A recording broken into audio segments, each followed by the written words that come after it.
Hello students, welcome to my desk. आज है date 12 जून 2020। आज इस वीडियो में हम डिस्कस करेंगे कि आपकी सभी एग्जाम्स में करंट अफेयर्स से रिलेटेड आज की डेट से कौन कौन से क्वेश्चंस बन सकते हैं। तो पेन पेपर ऑन कर लीजिए और सभी इंपॉर्टेंट फैक्ट्स को नोट डाउन करते चलिए और वीडियो को अंत तक देखिए ताकि आपका कोई भी इंपॉर्टेंट फैक्ट मिस ना हो। आपकी पहली अपडेट है आज की। मानव संसाधन मंत्रालय द्वारा जारी इंडिया रैंकिंग्स 2020 के अनुसार ओवरऑल रैंकिंग में पहले स्थान पर कौन रहा है? IIT Madras, IISc Bangalore, IIT Delhi या आईआईटी मुंबई? आपका राइट ऑप्शन है इसमें आईआईटी मद्रास। देखिए, हाल ही में केंद्रीय मानव संसाधन विकास मंत्री हैं श्री रमेश पोखरियाल निशंक। इन्होंने हाल ही में इंडिया रैंकिंग 2020 जो कि विभिन्न श्रेणियों में उच्च शैक्षणिक संस्थानों के लिए रैंकिंग होती है उसे जारी किया है और 5 विभिन्न व्यापक पैमानों पर इसे जारी किया जाता है। ठीक है, इन्होंने हाल ही में 10 श्रेणियों में आज इंडिया रैंकिंग 2020 जारी की है।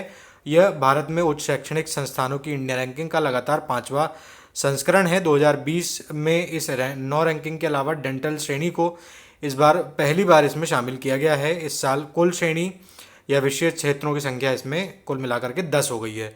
ठीक है, तो अपन बात कर लेते हैं कुछ मुख्य श्रेणियों की, जिसमें कि ओवरऑल रैंकिंग में पहले नंबर पर है भारतीय प्रौद्योगिकी संस्थान मद्रास, आईआईटी मद्रास। ठीक है, फिर आईआईएससी बैंगलोर, आईआईटी दिल्ली और आईआईटी बॉम्बे इसमें लगातार 1 से लेकर 4 स्थानों पर हैं। ठीक है, फिर यूनिवर्सिटीज़ की बात कर लेते हैं तो भारतीय विज्ञान संस्थान बैंगलोर पहले नंबर पर है, जवाहरलाल नेहरू विश्वविद्यालय नई दिल्ली दूसरे नंबर पर है, बनारस हिंदू यूनिवर्सिटी, फिर उसके बाद में अमृता विश्व विद्यापीठम कोयम्बटूर चौथे नंबर पर है। दंत चिकित्सा इसलिए बात कर लेते हैं क्योंकि पहली बार इस श्रेणी को इसमें जोड़ा गया है। Maulana Azad institute of dental sciences Delhi, Manipal college of dental sciences Udupi और डीवाई पाटिल विद्यापीठ पुणे। ठीक है, इतना आपको उस क्वेश्चन में से याद रखना है। नेक्स्ट अपडेट है आज की आपकी। प्रधानमंत्री मोदी द्वारा हाल ही में इंडियन चैम्बर ऑफ कॉमर्स के कौन से वार्षिक सत्र को संबोधित किया गया है? 90वें, 95वें और या 100वें या 110वें? आपका राइट ऑप्शन है इसमें 95। देखिए, हाल ही में प्रधानमंत्री नरेंद्र मोदी के द्वारा भारतीय वाणिज्य मंडल यानी कि इंडियन चैम्बर ऑफ कॉमर्स, माफ़ कीजिएगा, के 95वें पूर्ण अधिवेशन के उद्घाटन सत्र को आज दिल्ली में वीडियो कॉन्फ्रेंसिंग के माध्यम से उन्होंने संबोधित किया है। और कोरोना वायरस महामारी और इसके अलावा अन्य महामारियों जैसे कि टिड्डी, चक्रवात इत्यादि से भारत लड़ रहा है और डट करके उसका मुकाबला कर रहा है इत्यादि बातों को उद्घाटन संबोधन में प्रधानमंत्री मोदी के द्वारा कहा गया।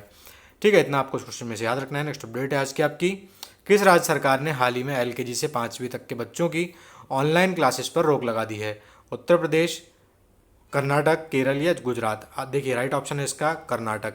देखिए, हाल ही में ऑनलाइन सरकार को लेकर तमाम विवादों के बीच में कर्नाटक सरकार ने बेंगलोर में एलकेजी से लेकर के 5वीं कक्षा तक के वेब क्लासेस पर बैन लगा दिया है। राज्य सरकार ने आदेश बुधवार को जारी किया है और तत्काल प्रभाव से इसे लागू करने के लिए कहा है। साथ ही कहा है कि स्कूल वीडियो रिकॉर्डिंग करके छात्रों को भेजकर क्लासेस लेने की अनुमति है, परंतु ऑनलाइन क्लासेस लगाने की अब अनुमति वहाँ पर नहीं है। बात कर लेते हैं कर्नाटक की। राजधानी है बैंगलोर, सीएम है बीएस येदियुरप्पा, राज्यपाल हैं वाजूभाई वाला। इतना आपको इस क्वेश्चन में से याद रखना है। नेक्स्ट अपडेट है आज की आपकी। 1.5 लाख करोड़ डॉलर के पूंजीकरण वाली पहली अमेरिकी कंपनी कौन सी बन गई है? एप्पल, माइक्रोसॉफ्ट, गूगल आईएनसी या फेसबुक आईएनसी?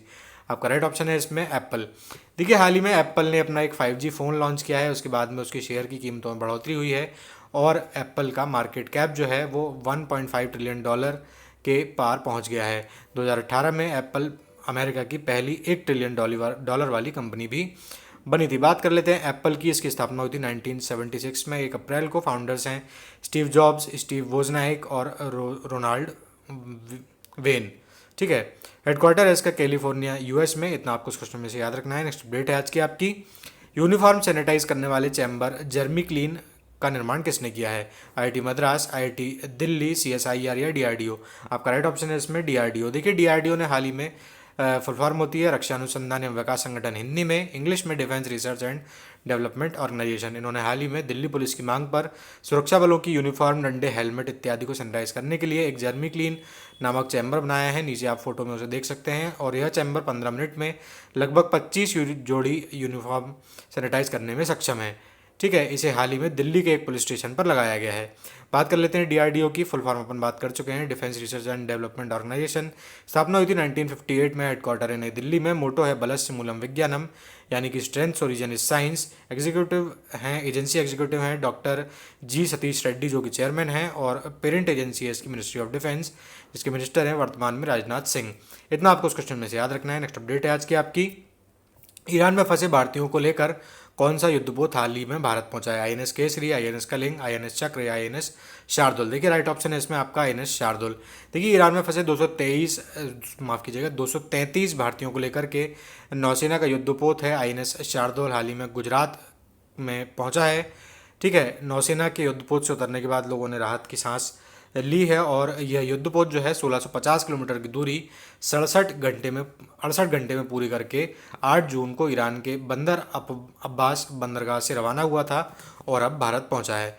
ठीक है, इसके अलावा समुद्र सेतु के तहत 3107 भारतीयों को और निकाला जा चुका है, जिसमें नौसेना का युद्धपोत आईएनएस जलाश्व और आईएनएस मगर मालदीव से 2188 और श्रीलंका से 686 और ईरान से 233 भारतीयों को लेकर के कोच्चि, तूतिकोरिन और पोरबंदर आ चुका है। ठीक है, इतना आपको इस क्वेश्चन में से याद रखना है। नेक्स्ट अपडेट है आज की आपकी, दुनिया के सबसे गहरे पॉइंट चैलेंजर डीप की सतह तक पहुंचने वाली विश्व की पहली महिला कौन बनी है? डॉक्टर मालियान, कैथी सुलिवान, मिरांडा कैथल या मोइन कैथरीन? आपका राइट ऑप्शन है इसमें कैथी सुलिवान। देखिए कैथी सुलिवान एक अंतरिक्ष यात्री है नासा की। इन्होंने हाल ही में समुद्र की सबसे गहरी सतह पर पहुंच करके रिकॉर्ड अपने नाम किया है। यहाँ पर मैरियाना ट्रंच के पास में यह सतह है जो कि जो हिमाचल माफ़ कीजिएगा माउंट एवरेस्ट जो है उसकी ऊंचाई से भी 1 मील ज़्यादा गहरा है। 68 वर्षीय कैथी दुनिया की 8वीं इंसान है और ऐसा करने वाली दुनिया की पहली इंसान भी बन गई, ऐसी पहली महिला भी बन गई हैं। इतना आपको इसमें से याद रखना है। नेक्स्ट अपडेट है आज की आपकी, सीबीआईसी के द्वारा अपना फ्लैगशिप प्रोग्राम तुरंत कस्टम्स किस स्थान पर पायलट प्रोजेक्ट के तौर पर शुरू किया गया है? चेन्नई, बेंगलोर या कोच्चि आपका लास्ट ऑप्शन है। ठीक है, राइट ऑप्शन है आपका इसमें चेन्नई और बेंगलोर। देखिए हाल ही में केंद्रीय प्रत्यक्ष कर एवं सीमा शुल्क बोर्ड यानी कि central board of indirect taxes and customs के द्वारा बेंगलोर और चेन्नई में अपना फ्लैगशिप प्रोग्राम तुरंत कस्टम्स चालू किया गया है। सीबीआईसी ने बताया है कि यह आयातित वस्तुओं के कम समय में सीमा शुल्क निकासी के लिए प्रौद्योगिकी का लाभ उठाने से संबंधित कार्यक्रम है। इस कार्यक्रम के तहत आयातकों द्वारा आयात किए गए सामान का क्लियरेंस फेस लेस, कॉन्टैक्टलेस और पेपरलेस होगा, अर्थात तुरंत कस्टम्स के जरिए आयातित सामान अगर चेन्नई में आया है तो उसका क्लियरेंस बेंगलोर में बैठा हुआ ऑफिसर भी दे सकेगा। ठीक है, इतना आपको उस क्वेश्चन में से याद रखना है। बात कर लेते हैं सीबीआईसी की, केंद्रीय प्रत्यक्ष कर एवं सीमा शुल्क बोर्ड की। केंद्रीय प्रत्यक्ष कर एवं सीमा शुल्क बोर्ड जो है केंद्रीय वित्त मंत्रालय के अंतर्गत राजस्व विभाग का सहायक बोर्ड होता है। यह लेवी एवं सीमा शुल्क, केंद्रीय उत्पाद शुल्क, केंद्रीय माल एवं सेवा कर और आईजीएसटी के संग्रह के लिए नीति निर्माण से संबंधित है और यह तस्करी की रोकथाम के लिए भी काम करता है। इतना आपको उस क्वेश्चन में से याद रखना है। नेक्स्ट अपडेट है आपकी, किस देश ने हाल ही में कोरोना संक्रमितों हेतु प्लाज्मा की उपलब्धता ऑनलाइन शुरू की है? पाकिस्तान, चीन, बांग्लादेश या भारत? आपका राइट ऑप्शन है इसमें बांग्लादेश ने। देखिए बांग्लादेश सरकार ने हाल ही में कोविड-19 के उपचार हेतु देश में प्लाज्मा विनिमय की सुविधा के लिए एक ऑनलाइन नेटवर्क शुरू किया है जिसका नाम सहयोद्धा है। बांग्लादेश में कोरोना संक्रमितों की संख्या अब लगभग 71,000 हो गई है और अब तक 975 लोगों की मौत यहाँ पर हो चुकी है। बात कर लेते हैं प्लाज्मा थेरेपी की। इस क्या होता है? इस थेरेपी में हाल ही में संक्रमण से उबरने वाले व्यक्ति के कॉन्वेलेंट सेरा को कोविड-19 के अन्य मरीजों में इंजेक्ट किया जाता है, क्योंकि रोग के ठीक होने वाले रोगी में एंटीबॉडी विकसित हो जाते हैं जो कि अन्य रोगियों को कोरोना वायरस से मुक्त करने में सहायता कर सकते हैं। भारत में भी इस थेरेपी का उपयोग किया जा चुका है। ठीक है, बात आई है बांग्लादेश की। राजधानी है ढाका, मुद्रा है टका, पीएम है शेख हसीना। इतना आपको इस क्वेश्चन में याद रखना है। नेक्स्ट अपडेट है आज की आपकी, जयपुर में 2 आईएसआई एजेंट को पकड़ने के लिए कौन सा अभियान चलाया गया है? ऑपरेशन सतर्क, ऑपरेशन डीबग, ऑपरेशन चेज या ऑपरेशन हिंद? आपका राइट ऑप्शन है इसमें ऑपरेशन चेज। देखिए डेजर्ट चेज नाम का यह एक ऑपरेशन था जिसको राजस्थान पुलिस ने एमआई इनपुट्स के आधार पर जयपुर में 2 नागरिक रक्षा कर्मचारियों को गिरफ्तार किया है। वे पाकिस्तान की जासूसी एजेंसी आईएसआई को संवेदनशील जानकारी भारत की दे रहे थे। इसकी शुरुआत 2019 में हुई थी और ठीक है, इसमें 2 पुरुषों की गिरफ्तारी जून 2020 में इसका सफलतापूर्वक इस ऑपरेशन का समापन हुआ है। दोनों को आधिकारिक राज अधिनियम 1923 की प्रासंगिक धाराओं के तहत गिरफ्तार कर लिया गया है। चलते हैं उस क्वेश्चन की तरफ जो आपको कल दिया गया था। देहिंग पटकाई एलिफेंट रिजर्व किस राज्य में स्थित है? अरुणाचल प्रदेश, सिक्किम, असम या मणिपुर? आपका राइट ऑप्शन था इसमें असम। देखिए कोयला खनन को लेकर के हाल ही में चर्चा में यह एलिफेंट रिजर्व आया था चर्चा में। ठीक है, अब चलते हैं उस क्वेश्चन की तरफ जिसका आपको आज आंसर करना है। इंडिया रैंकिंग्स 2020 में किस कॉलेज को प्रथम स्थान प्राप्त हुआ है? Miranda house Delhi, lady Shri Ram college women for women नई दिल्ली, हिंदू कॉलेज दिल्ली या सेंट स्टीफन कॉलेज दिल्ली? ठीक है, मैं आज आपसे फिर से एक बार कहूँगा कि जब भी आप क्वेश्चन का आंसर अपना लिखा करें तो आप उसे डिटेल में लिखा करें, क्योंकि कोई भी चीज़ जब आप एक बार डिटेल में लिख देंगे तो दोबारा आप उसे फिर कभी भूलेंगे नहीं। आज की वीडियो में दोस्तों बस इतना ही। अगर आपको वीडियो पसंद आया तो आप उसे लाइक कर सकते हैं, अगर वीडियो पसंद नहीं आया है तो आप उसे डिसलाइक कर सकते हैं। वीडियो को जितना हो सके शेयर करें, अपने सुझाव हमें कमेंट करें और चैनल को सब्सक्राइब करना ना भूलें। धन्यवाद।